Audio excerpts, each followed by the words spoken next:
ಎಲ್ಲರಿಗೂ ನಮಸ್ಕಾರ. ಇಷ್ಟು ದಿನ ಬರೀತಾ ಇದ್ರು, ಓದ್ತಾ ಇದ್ರು.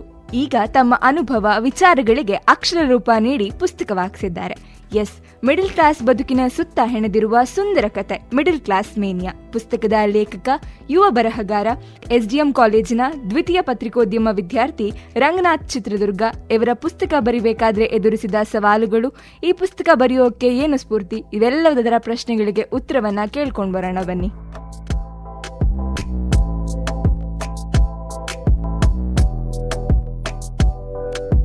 ಬರೆಯೋದಕ್ಕೆ ಯಾವಾಗಿಂದ ಶುರು ಮಾಡಿದ್ರಿ? ಯಾವಾಗಿಂದ ಬರೆಯೋ ಹವ್ಯಾಸ ಶುರುವಾಯಿತು? ಅಂದರೆ ನನಗೆ ಮುಂಚೆಯಿಂದನೂ ಬರಿತಾ ಇದ್ದೆ. ಅಂದರೆ ಸಣ್ಣ ಹುಡುಗ ಇದ್ದಾಗಿಂದಲೂ ನಾನು ಹಿಂದೆ ಹೈಸ್ಕೂಲಲ್ಲಿ ನಾನು ಒಂದು ಟೂರ್ ಹೋಗಿದ್ದೆ. ಕರ್ನಾಟಕ ದರ್ಶನ ಅಂತ ಹೇಳ್ಬಿಟ್ಟು ಸರ್ಕಾರದ ಕಡೆಯಿಂದ ಟೂರ್ ಕರ್ಕೊಂಡು ಹೋಗಿದ್ರು. ಆ ಟೂರ್ ಹೋಗಿ ಬಂದಾಗ 5 ದಿನದ ಪ್ರವಾಸ ಅದು. ವಾಪಸ್ ಬಂದ್ಮೇಲೆ ನಾನೊಂದು A4 ಸೈಜ್ ಸೀಟ್ ಎಲ್ಲ ಇಟ್ಕೊಂಡ್ಬಿಟ್ಟು ಒಂದು ಪುಸ್ತಕ ಬರ್ದಿದ್ದೆ. ಅದಕ್ಕೊಂದು ಟೈಟಲ್ ಕೊಟ್ಟು ನನ್ನ ಪ್ರವಾಸ ಪುಸ್ತಕ ಅಂತ ಹೇಳ್ಬಿಟ್ಟು. ಆಗ ನಾನು ಎಲ್ಲೆಲ್ಲಿ ಹೋದೆ, ಏನೆಲ್ಲ ಮಾಡಿದೆ, ತುಂಬಾ ಚೆನ್ನಾಗಿ ಅದೊಂದು ಪುಸ್ತಕ ಬರೆದು ನಮ್ಮ ಟೀಚರ್ ಒಬ್ರಿಗೆ ತೋರಿಸಿದೆ, ಇಂಗ್ಲಿಷ್ ಟೀಚರ್ಗೆ. ಅವ್ರು ಹೇಳಿದ್ರು, ತುಂಬಾ ಚೆನ್ನಾಗಿ ಬರೀದಿದ್ಯಾ, ನೀನು ಹೀಗೆ ಮುಂದುವರ್ಸು, ಬರಿಬಹುದು ಅಂತ. ಬಟ್ ಅಲ್ಲಿಂದ ನಿರಂತರವಾಗಿ ನಾನು ಬರಿತಾನೆ ಇದ್ದೆ. ಅದಾದ ನಂತರ ಒಂದಷ್ಟು ಪ್ರೀತಿಯ ಬರಹಗಳನ್ನ ಬರೀಲಿಕ್ಕೆ ಶುರು ಮಾಡಿದೆ. ಅಂದ್ರೆ ಪ್ರೀತಿ ಪ್ರೇಮದ ಬಗ್ಗೆ ಆ ರೀತಿ ಎಲ್ಲ ಬರೀಲಿಕ್ಕೆ ಶುರು ಮಾಡಿದಾಗ ಅದೊಂದು ಬರವಣಿಗೆ ಅನ್ನುವಂಥದ್ದು ನನ್ನ ಆಸಕ್ತಿ ಆಯ್ತು. ಅಲ್ಲಿಂದ ಬರವಣಿಗೆ ನನ್ನ ಅಭಿಯಾನ ಸಾಗ್ತಾ ಬಂತು. ಪುಸ್ತಕ ಮಾಡೋಕೆ ನಿಮ್ಗೆ ಏನು ಸ್ಫೂರ್ತಿ? ಪುಸ್ತಕ ಮಾಡಬೇಕು ಎನ್ನುವಂಥದ್ದು ನಾನು ಈಗಾಗಲೇ ಹೇಳಿದಾಗೆ ಚಿಕ್ಕ ವಯಸ್ಸಿಂದ ಕನಸು ನನಗೆ. ನಾನೊಬ್ಬ ಬರಹಗಾರ ಆಗ್ಬೇಕು, ನಾನೊಬ್ಬ ಲೇಖಕ ಆಗ್ಬೇಕು, ಯುವ ಕವಿ ಅನಿಸ್ಕೊಳ್ಬೇಕು ಅನ್ನುವಂಥದ್ದು ನನಗೆ ತುಂಬಾ ಇತ್ತು ಸಣ್ಣ ಹುಡುಗ ಇದ್ದಾಗಿಂದಲೂ. ಹಾಗೆ ಬರಿತಾ ಇದ್ದೆ.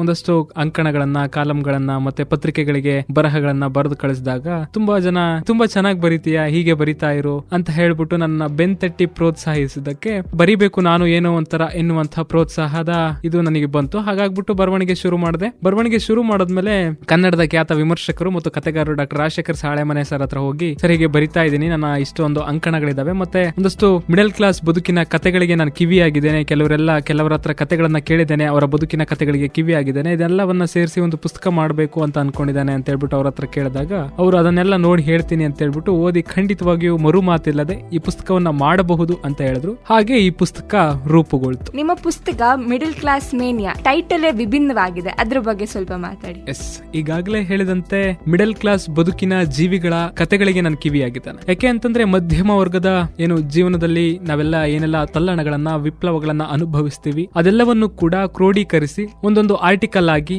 ಒಂದು ಪ್ರೀತಿ ಆಗಿರ್ಬೋದು, ಒಂದು ಕೆಲಸ ಆಗಿರ್ಬೋದು, ಒಂದು ಸಂಬಳ ಆಗಿರ್ಬೋದು, ಒಂದು ತಾಯಿ ಆಗಿರ್ಬೋದು, ಅದರ ಆಚೆಗೆ ಒಂದು ಬದುಕಾಗಿರ್ಬೋದು, ಅದೆಲ್ಲವನ್ನೂ ಕೂಡ ಅಕ್ಷರ ರೂಪಕ್ಕಿಳಿಸಿದೆ. ಹಾಗಾಗ್ಬಿಟ್ಟು ಮಧ್ಯಮ ವರ್ಗದ ಜೀವಿಗಳ ಕನಸೆ ಮತ್ತು ಅವರ ಹೋರಾಟ, ಅವರ ಬದುಕಿನ ಚಿತ್ರಣ ಈ ಪುಸ್ತಕದಲ್ಲಿ ಇದ್ದ ಕಾರಣ ಮಿಡಲ್ ಕ್ಲಾಸ್ ಮೇನಿಯಾ ಎನ್ನುವಂತ ಟೈಟಲ್ ಸೂಕ್ತ ಆಗತ್ತೆ ಅಂತ ಹೇಳ್ಬಿಟ್ಟು ಈ ಟೈಟಲ್ ಅನ್ನ ಇಟ್ಟಂತದ್ದು. ನನ್ನದೇ ಪುಸ್ತಕದಲ್ಲಿ ನಿನದೇ ಹೆಜ್ಜೆ ಗುರುತು, ಮೆಚ್ಚಿನ ಅಂಕಣದಲ್ಲಿ ಬರದೇ ಅದ ಕುರಿತು, ಲಕ್ಷಾಂತರ ಪ್ರತಿಯ ಮುದ್ರಣ ಮಾಡಿ ಹಂಚುವೆ ಜಗಕ್ಕೆಲ್ಲ, ಅದಕ್ಕೆಲ್ಲ ಕೈ ಬಿಡಿ ನಿನ್ನ ಪ್ರೀತಿ ಮುನ್ನುಡಿ. ಪುಸ್ತಕದಲ್ಲಿ ಬರುವಂತಹ ವಿಚಾರಗಳು, ಕಥೆಗಳು ಕಾಲ್ಪನಿಕನ ಅಥವಾ ನಿಜವಾಗ್ಲೂ ನಡೆದಿರುವಂತಹದ್ದು, ಅದ್ರ ಬಗ್ಗೆ? ಎಸ್, ಯಾವುದೇ ಒಬ್ಬ ಬರಹಗಾರ ತನ್ನ ಬರಹಗಳಲ್ಲಿ ತನ್ನ ಬರಹ ಯಾವಾಗ ಗಟ್ಟಿಯಾಗತ್ತೆ, ತನ್ನ ಬರಹ ಯಾವಾಗ ಓದಿಸ್ಕೊಳ್ಳುತ್ತೆ, ತನ್ನ ಬರಹವನ್ನ ಓದುಗರು ಯಾವಾಗ ಮೆಚ್ಚುತ್ತಾರೆ ಅಂದ್ರೆ ಅದು ಕಾಲ್ಪನಿಕ ಮತ್ತು ನೈಜತೆ ಎರಡು ಮಿಕ್ಸ್ ಆದಾಗ. ನಾವು ಕೇವಲ ಕಾಲ್ಪನಿಕವಾಗಿ ಬರೆದ್ರೆ ಜನ ಒಪ್ಪಲ್ಲ, ಕೇವಲ ನೈಜವಾಗಿ ಬರಿತಾ ಹೋದ್ರೆ ಜನಕ್ಕೆ ಅದು ಬೋರ್ ಅನ್ಸುತ್ತೆ. ಹಾಗಾಗ್ಬಿಟ್ಟು ಕಾಲ್ಪನಿಕ ಮತ್ತು ನೈಜ ಎರಡನ್ನೂ ಮಿಶ್ರಣ ಮಾಡಿ ಬರೆದಾಗ ಮಾತ್ರ ಅದು ಓದುಗರಿಗೆ ಏನೋ ಒಂಥರ ಸಮಥಿಂಗ್ ಸ್ಪೆಷಲ್ ಅನ್ಸುತ್ತೆ. ಹಾಗಾಗ್ಬಿಟ್ಟು ನನ್ನ ಪುಸ್ತಕದಲ್ಲಿ ಬರುವಂತಹ ಕೆಲ ಪಾತ್ರಗಳು, ಬಹುತೇಕ ಪಾತ್ರಗಳು ನೈಜ, ಕೆಲ ಪಾತ್ರಗಳು ಮಾತ್ರ ಕಾಲ್ಪನಿಕ, ಇಮ್ಯಾಜಿನರಿ. ಪುಸ್ತಕ ಬಿಡುಗಡೆಗೊಳಿಸೋದ್ರಲ್ಲಿ ನೀವು ಏನೆಲ್ಲ ಸವಾಲುಗಳನ್ನ ಎದುರಿಸಿದ್ರಿ? ಇವತ್ತು ಪುಸ್ತಕ ಬಿಡುಗಡೆಯ ಕೆಲಸ ಸಲೀಸಾಗಿದೆ, ಬಟ್ ನನ್ನ ಪುಸ್ತಕ ಬಿಡುಗಡೆ ಅಷ್ಟು ನಾನು ಅಂದುಕೊಂಡಷ್ಟು ಸಲೀಸಾಗಿ ಆಗ್ಲಿಲ್ಲ. ಯಾಕೆ ಅಂತಂದ್ರೆ ಪುಸ್ತಕ ಬಿಡುಗಡೆ ಅನ್ನುವಂಥದ್ದು ಇವತ್ತು ಸ್ವಪ್ರಕಾಶನಗಳಾಗ್ತವೆ, ಸಲೀಸಾಗಿ ನಾವು ಬಿಡುಗಡೆ ಮಾಡ್ಕೋಬಹುದು. ಬಟ್ ಒಂದೇನು ಅಂತಂದ್ರೆ ಸವಾಲುಗಳು ಅನೇಕ ಇರ್ತವೆ. ಯಾಕೆ ಅಂತಂದ್ರೆ ಇವತ್ತಿನ ದಿನಮಾನಗಳಲ್ಲಿ ಈ ರೀಲ್ಸು ಇದೆಲ್ಲ ಇದೆಲ್ಲ ಸೋಷಿಯಲ್ ಮೀಡಿಯಾ ಬಂದ್ಮೇಲೆ ಎಲ್ಲ ಒಂದ್ ಕಡೆ ಸ್ಪ್ಯಾನ್ ಆಫ್ ಅಟೆನ್ಷನ್ ಕಡಿಮೆ ಆಗಿದೆ, ಓದುಗರು ಕಡಿಮೆ ಆಗಿದ್ದಾರೆ ಅಂತ ಒಂದಷ್ಟು ವಿಚಾರಗಳು ನಮ್ಮ ಕಿವಿಗೆ ಆಗ್ತಾ ಇರ್ತವೆ. ಅದೆಷ್ಟರ ಮಟ್ಟಿಗೆ ನಿಜನೋ ನನಗೆ ಗೊತ್ತಿಲ್ಲ. ಹಾಗಾಗ್ಬಿಟ್ಟು ಪುಸ್ತಕ ಮಾಡಬೇಕಾ ಬೇಡವಾ ಎನ್ನುವಂತಹ ಯೋಚನೆ ಮೊದಲಲ್ಲಿತ್ತು ನಂದು. ಯಾಕೆಂತಂದ್ರೆ ಇವತ್ತು ರೀಲ್ಸ್ ಎಲ್ಲ ಬಂದ್ಮೇಲೆ ಸ್ವರೂಪ ಎಲ್ಲಿಗೆ ಬಂತಿದೆ ಅಂದ್ರೆ 60 ಸೆಕೆಂಡ್ಗೆ ಕ್ಲೈಮ್ಯಾಕ್ಸ್ ನೋಡ್ಬೇಕು. ನಾವೊಂದು ಕ್ಲೈಮ್ಯಾಕ್ಸ್ ನೋಡ್ಲಿಕ್ಕೆ ಹಿಂದೆಲ್ಲ 3 ಅವರ್ ಸಿನಿಮಾ ನೋಡ್ತಿದ್ವಿ. ಇವತ್ತು 60 ಸೆಕೆಂಡ್ಸ್ ಅಲ್ಲಿ ಅದರಲ್ಲಿ ಏನೂ ಇಲ್ಲ ಅಂದ್ರೆ ಲೈಕ್ಸ್ ಇಲ್ಲ, ಶೇರ್ ಇಲ್ಲ ಅನ್ನೋ ಪರಿಸ್ಥಿತಿಗೆ ಬಂದಿದ್ವಿ. ಹಾಗಾಗ್ಬಿಟ್ಟು ಮಾಡ್ಬೇಕೋ ಬೇಡವಾ ಎನ್ನುವಂತ ಒಂದು ಗೊಂದಲ ಫಸ್ಟ್ನೇ ಸವಾಲು. ಅದನ್ನ ಸುಮಾರು ಜನ ನಾನು ಕೇಳಿದಾಗ ನಾನು ಈಗ ಒಂದು ಪುಸ್ತಕ ಮಾಡ್ಬೇಕು ಅನ್ಕೊಂಡಿದೀನಿ, ಈಗ ಒಂದು ಬರ್ದಿದ್ದೀನಿ ಅಂತ ಹೇಳಿದಾಗ ಪುಸ್ತಕ ಎಲ್ಲ ಯಾರು ಓದ್ತಾರೆ ಅಂತ ಹೇಳಿದವರು ಇದ್ದಾರೆ. ಮಾಡು ಮರೆ ಚೆನ್ನಾಗಿ ಹೋಗುತ್ತೆ ಅಂತ ಹೇಳಿದವರು ಇದ್ದಾರೆ. ಯಾಕಂದ್ರೆ ಎರಡೂ ರೀತಿಯಾಗಿ ನನಗೆ ಸಜೆಷನ್ ಅನ್ನ ಕೊಟ್ಟಂತವ್ರು ಇದ್ದಾರೆ. ಹಾಗಾಗ್ಬಿಟ್ಟು ಅದು ಒಂದ್ ಸವಾಲು. ಅದನ್ನಾದ ನಂತರ ಇವತ್ತು ಕವರ್ ಪೇಜ್ ಮುಖಪುಟ ಏನಿದೆಯಲ್ಲ ಅದು ಲೇಖಕನಿಗೆ ಒಂದು ಕನಸಿರುತ್ತೆ, ನನ್ನ ಮುಖಪುಟ ಹೀಗೆ ಬರಬೇಕು. ಯಾಕಂದ್ರೆ ಲೇಖಕನಿಗೆ ಗೊತ್ತಿರುತ್ತೆ ಆ ಪುಸ್ತಕದ ಭಾವ ಏನು, ಅದು ಏನನ್ನ ಹೇಳುತ್ತೆ, ಅದ್ರಲ್ಲಿ ಏನಿದೆ, ಏನು ಕಂಟೆಂಟ್ ಅಂತ.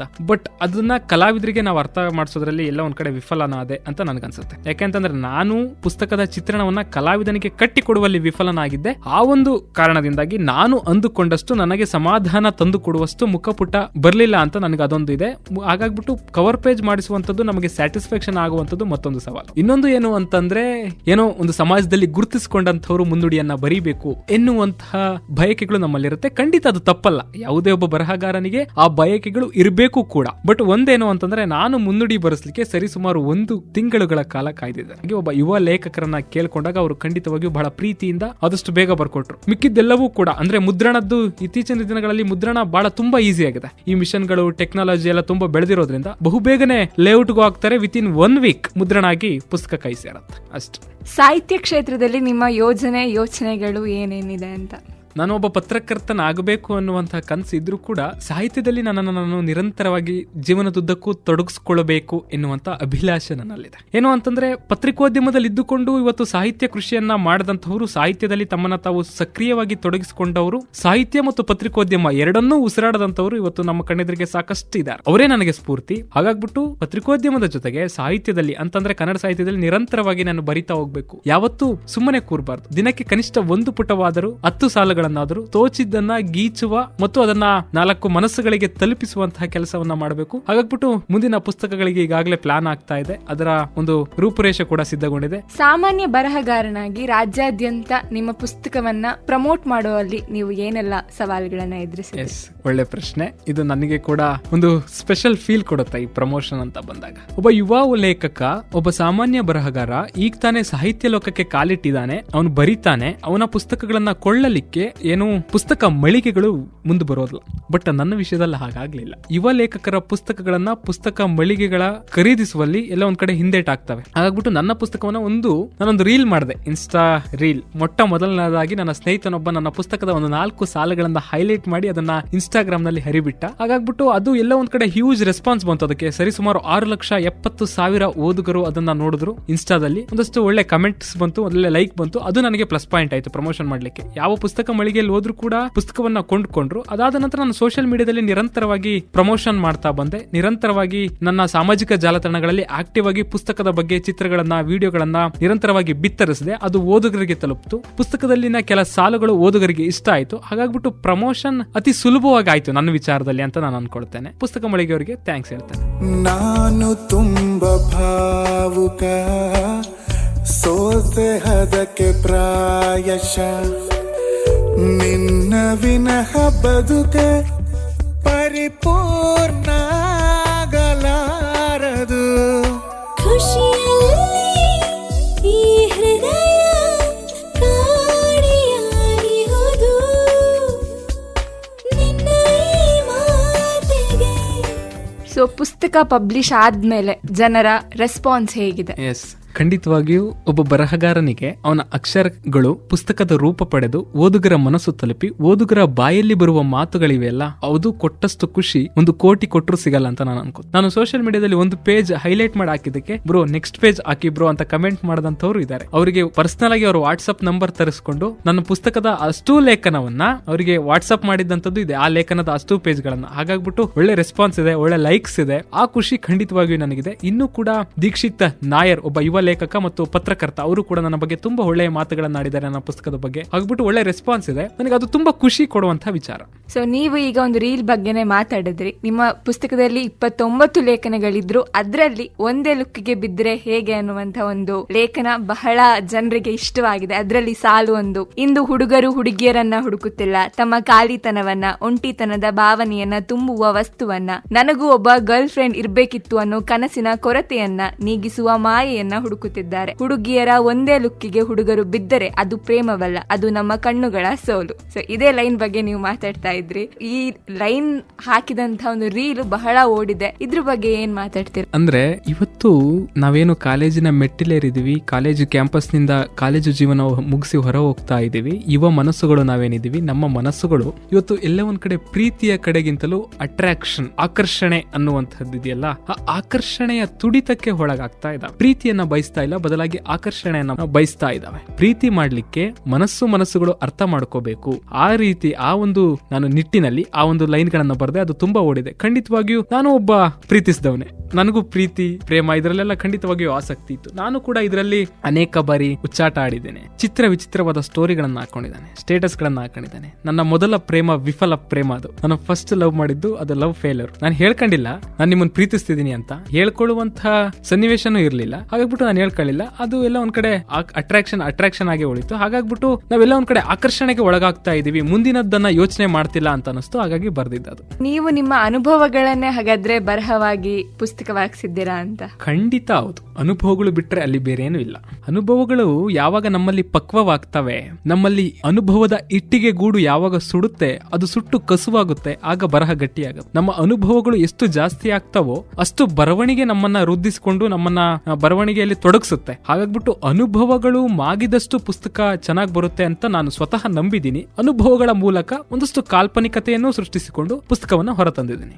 ಮಿಡಲ್ ಕ್ಲಾಸ್ ಮೇನಿಯಾ ಈ ಪುಸ್ತಕದ ವಸ್ತು ಏನು, ಮತ್ತೆ ಈ ಪುಸ್ತಕವನ್ನ ಯಾಕೆ ಜನರು ತಕೊಂಡು ಓದ್ಬೇಕು ಅಂತ?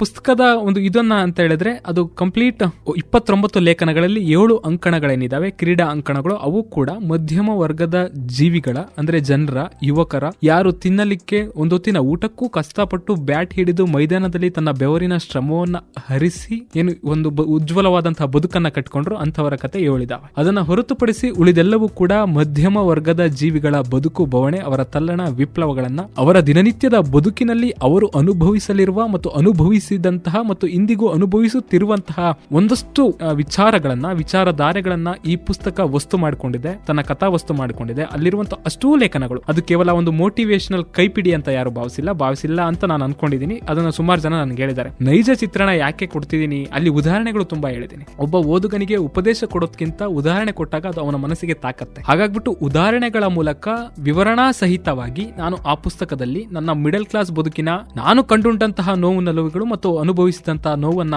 ಮಿಕ್ಸ್ ಮಾಡಿ ಬರೆದಿರುವಂತದ್ದು. ಇನ್ನೊಂದು, ಈ ಪುಸ್ತಕವನ್ನು ಯಾಕೆ ಕೊಂಡು ಓದಬೇಕು ಅಂತ. ಎಸ್, ಖಂಡಿತವಾಗಿಯೂ ಈ ಪುಸ್ತಕ ನಾನು ಯುವ ಮನಸ್ಸುಗಳಿಗೆ ಅಂತಂದ್ರೆ ಯಾರು ಈಗಷ್ಟೇ ಕಾಲೇಜಿನ ಮೆಟ್ಲತ್ತಿದ್ದಾರೆ, ಕಾಲೇಜಿಂದ ಹೊರ ಹೋಗ್ತಿದ್ದಾರೆ, ಈಗಷ್ಟೇ ಮದುವೆಗಳಿಗೆ ಪೂರ್ವ ತಯಾರಿ ಮಾಡ್ಕೊಳ್ತಾರೆ, ಈಗಷ್ಟೇ ಕಾರ್ಪೊರೇಟ್ ಕಂಪನಿಯಲ್ಲಿ ಕೆಲಸ ಮಾಡ್ತಿದ್ದಾರೆ, ಈಗಷ್ಟೇ ಉದ್ಯೋಗ ಕ್ಷೇತ್ರದಲ್ಲಿ ತಮ್ಮನ್ನ ತಾವು ಗುರುತಿಸ್ಕೊಳ್ಳಿಕ್ಕೆ ಟ್ರೈ ಮಾಡ್ತಿದ್ದಾರೆ, ಅವರಿಗೆ ಈ ಪುಸ್ತಕ ಬಹಳ ಆಪ್ತವಾಗುತ್ತೆ ಅಂತ ನಾನು ಅನ್ಕೊಳ್ತೇನೆ. ಅಂದ್ರೆ ಇವರೆಲ್ಲರ ಒಂದು ನೋವು ನಲಿವುಗಳು ಕೂಡ ಅಲ್ಲಿದ್ದಾವೆ. ಒಬ್ಬ ಮಿಡಲ್ ಕ್ಲಾಸ್ ಮದುವೆ ಅಂತ ಒಂದಿದೆ, ಒಬ್ಬ ಮಧ್ಯಮ ವರ್ಗದ ಹುಡುಗ ಮದುವೆಯಲ್ಲಿ ಅನುಭವಿಸುವಂತಹ, ಮದುವೆಯಲ್ಲಿ ಅವನಿಗೆ ಎದುರಾಗುವಂತಹ ಸಂದಿಗ್ಧ ಸನ್ನಿವೇಶ ಪರಿಸ್ಥಿತಿ. ಅದಾದ್ಮೇಲೆ ಮಹಾನಗರ ಮನೋಜ ಅಂತ ಇದೆ. ಬೆಂಗಳೂರು ಎನ್ನುವಂತಹ ಒಂದು ಜೀವನದಲ್ಲಿ ಅಲ್ಲಿ ಬೇರೆಯದ್ದೇ ಪ್ರಪಂಚ. ಬೆಂಗಳೂರು ಅಲ್ಲಿ ದುಡ್ಡು ಮಾಡ್ತೀವಿ, ಇನ್ನೇನ್ ಮಾಡ್ತೀವಿ ಅದು ಬೇರೆ, ದುಡ್ಡು ಮಾಡೋದ್ ಪಕ್ಕಕ್ಕೆ ಇಡೋಣ. ಬಟ್ ಬೆಂಗಳೂರು ಕಲಿಸಿದಷ್ಟು ಬದುಕನ್ನ ಅಷ್ಟು ಸಲೀಸಾಗಿ ಬೇರೆ ಯಾವ ಯೂನಿವರ್ಸಿಟಿನೂ ನಮಗೆ ಕಲಿಸ್ಲಿಕ್ಕೆ ಸಾಧ್ಯ ಇಲ್ಲ. ಒಂದು ಹೊತ್ತಿನ ಊಟಕ್ಕೂ ಪರದಾಡುವಂತಹ ಜನರನ್ನ ಹೊಟ್ಟೆ ಇಚ್ಚುಕಿಕೊಂಡು ನರಳುವಂತವರನ್ನ ನಾನು ನೋಡಿದ್ದೇನೆ. ಹಾಗಾಗ್ಬಿಟ್ಟು ಅಂತವರೆಲ್ಲರ ಕತೆಗಳನ್ನ, ಬದುಕು ಬವಣೆಗಳನ್ನ ಏನ್ ಹೊಂದಿದೆ ಈ ಪುಸ್ತಕ. ಈ ಪುಸ್ತಕವನ್ನ ತಗೊಂಡು ಓದಿದಾಗ ಮಿಡಲ್ ಕ್ಲಾಸ್